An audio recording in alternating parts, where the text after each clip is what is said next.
Hey guys, in this video I'll show you how to trade on MetaTrader 4 on Android.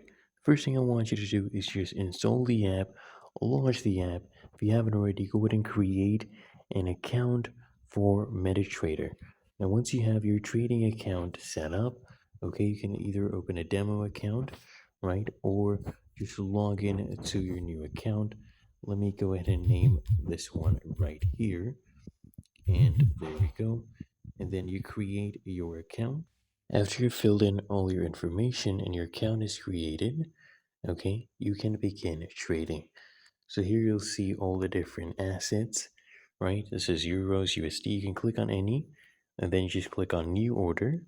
Okay, you can place your orders right here, how much you want. You'll see you can add deviations, right?